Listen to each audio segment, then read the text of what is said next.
what men really want in a relationship. So there's three things really that men need. They actually need these things in order to be happy and the relationship to be healthy. Men need these three things, and they're very different. If you've seen our other video, what women really want, they're very different. So understanding these different needs is critical if you want a happy, healthy relationship. This is so valuable. So you want to watch this to the end. Like, you haven't heard this before. We hadn't heard it before. You haven't been taught this. And it's pretty much the answer to 80% of the problems that you're having in your relationship. It was the answer to 80% of the problems we were having. I was like mind blown when I learned this. I was like, okay, no wonder we're having so many troubles, because I was literally doing the opposite to what he needed most of the time. So this will be a game changer for you.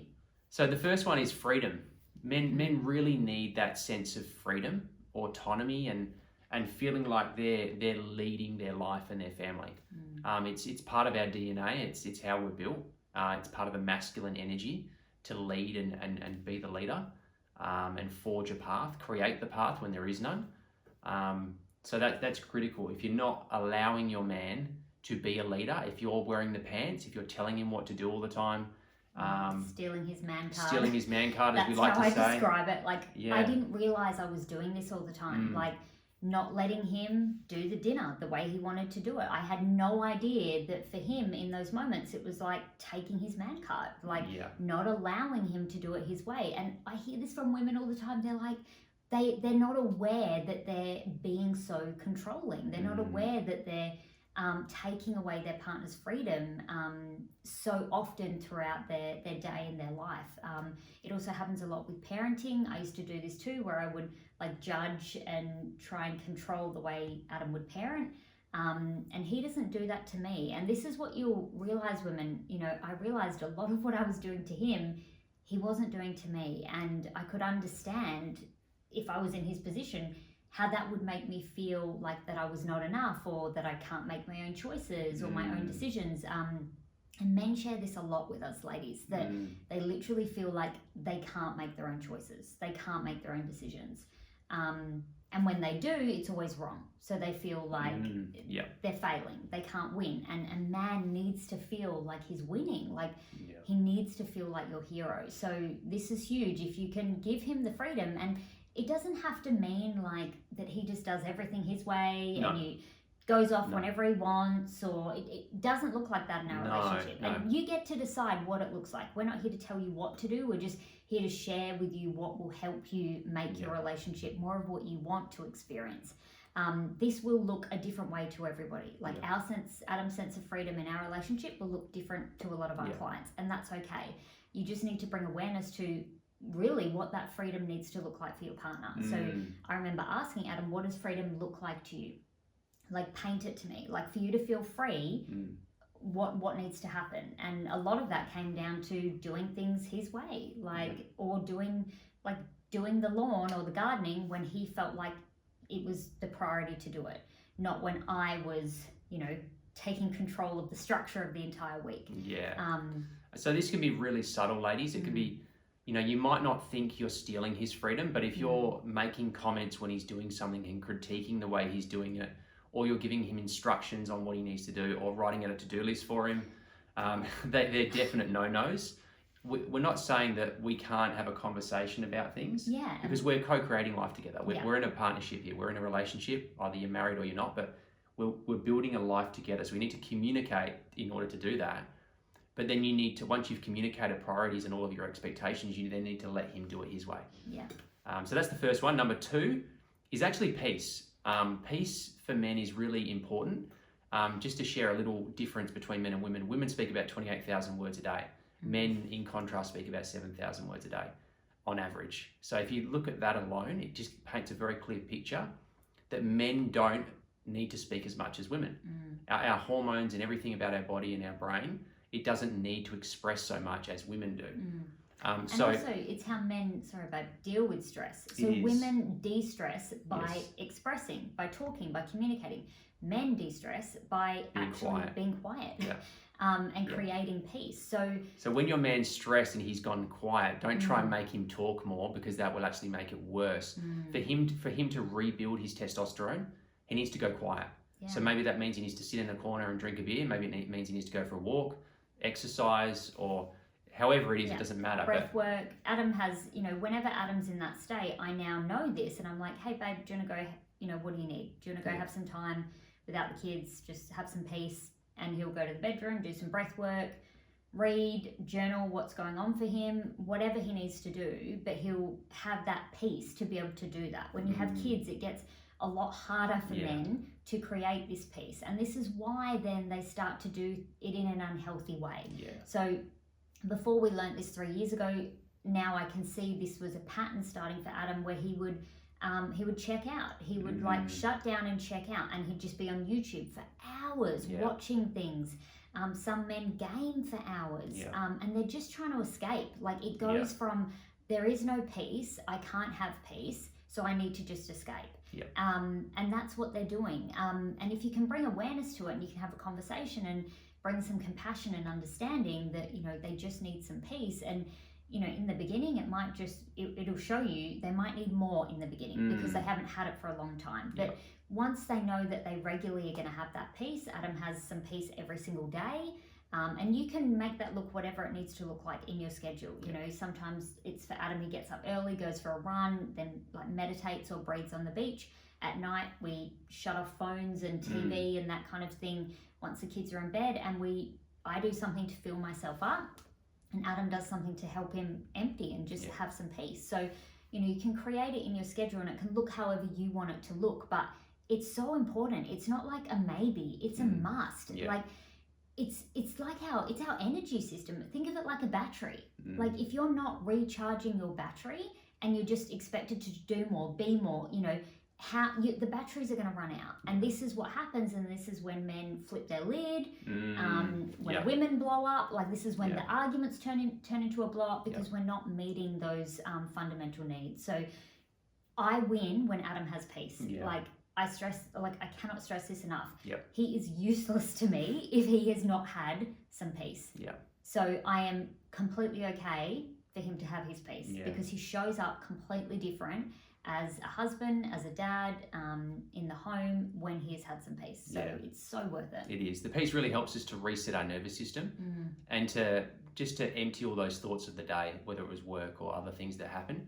So it's critical. And if you're a lady watching this, try and help your man to have that peace. If there's things you can do to encourage him to have some time alone, if you can see he needs it, try and help him, and he'll be a better man for you because of it. Yeah, and don't guilt him for it. This is the thing. Sometimes partners will let each other have time, and we were like this in the beginning, but they'll keep score and be like, you had this many hours, I had that many hours.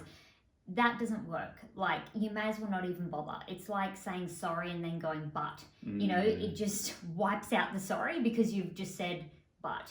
And that's the same with your partner. And I did do this in the past, so I'm not judging you. But if you let them have their time and then you complain about it and, make them feel guilty, it literally erodes all of that work that you just did for them to feel empty. Because now, and at peace, because now they feel guilty about it. So their nervous system is back to stress. And so you're starting from, zero again. And for the men watching this, if you're looking for ways in order to bring more peace and to reset your nervous system, just drop a comment below this. And if we get enough comments of people who are, men who are looking for ways and tools in which to bring some more of that peace and calm their nervous system, then we can do some videos on that in the future. The third one is appreciation. So women find this hard to understand a lot of the time because a lot of women don't need so much appreciation. And it does depend on your love language and the way in which you receive love and basically. How you show love and receive love. But for men, it's one of the fundamental needs. We need appreciation, and that can be as simple as your man does the gardening and he comes in and you say, babe, you've done a great job, it looks beautiful. To him, that's everything, because we're built as doing machines. We go and do something, we achieve something, and then we get a little hit of dopamine. They want the reward. We want the reward. We feel like more of a man. It boosts our testosterone, and then we're motivated to do more. We're basically like dogs. You give a dog a treat, and then it will do it again and again and again.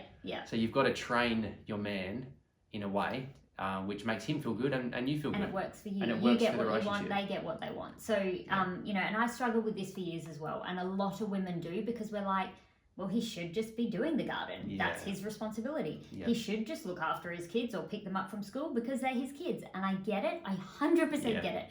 My ego told all those stories. But when I dropped into my heart, I was like, of course I want to thank him for doing the garden because it meant I didn't have to do it. Of course I want to thank him for picking up our kids because it meant I could do the thing I wanted to do. And it feels good to extend appreciation.